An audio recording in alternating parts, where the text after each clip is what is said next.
Welcome to new TV Telugu. ముంబైలో waves సదస్సు సినీ వినోద రంగ ప్రముఖుల రాకతో అట్టహాసంగా ప్రారంభమైంది. కేంద్ర ప్రభుత్వం నిర్వహిస్తున్న ఈ కార్యక్రమంలో పలువురు సినీ దిగ్గజాలు పాల్గొన్నారు. ఈ సందర్భంగా అల్లు అర్జున్ తన ఫిట్నెస్ రహస్యాన్ని, సినీ ప్రయాణాన్ని పంచుకున్నారు. చిరంజీవి తనను ఎంతగానో ప్రభావితం చేశారని వెల్లడించారు. తన శారీరక దృఢత్వానికి మానసిక ప్రశాంతతే ప్రధాన కారణమని తెలిపారు. గతంలో సిక్స్ ప్యాక్ కోసం ఎంతో కష్టపడ్డానని గుర్తు చేసుకున్నారు. చిన్నతనం నుంచే డాన్స్ అంటే ఇష్టమని, తన సినీ ప్రయాణంలో ఎన్నో సవాళ్లను ఎదుర్కొన్నానని చెప్పారు.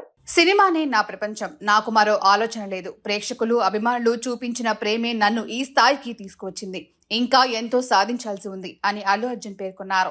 ఈ కార్యక్రమాన్ని నిర్వహించిన కేంద్ర ప్రభుత్వానికి ఆయన ధన్యవాదములు తెలియజేశారు. తనకు తన కుటుంబం నుంచి అన్ని విధాలుగా మద్దతు ఉందని తెలిపారు. తన తాత అల్లు రామలింగయ్య సుమారు 1000 చిత్రాలు నటించారని, తన తండ్రి అరవింద్ 70 సినిమాల వరకు నిర్మించారని, తన మామయ్య చిరంజీవి తనకు బిగ్గెస్ట్ ఇన్స్పిరేషన్ అని, ఆయన తనను ఎంతగానో ప్రభావితం చేశారని పేర్కొన్నారు. తన 18వ సినిమా బాగా ఆడకపోవడంతో ఇబ్బంది పడ్డానని అల్లు అర్జున్ వెల్లడించారు. ఆ సమయంలో ఆత్మవిమర్శ చేసుకున్నానని తెలిపారు. ఆ సమయంలో తన గురించి చాలా మంది చాలా మాట్లాడారని పేర్కొన్నారు. సొంతంగా తాను మంచి డాన్సర్ను అని, ఆ తర్వాత ట్రైనర్ సహాయంతో మరింత రాటు తేలినట్లు చెప్పారు.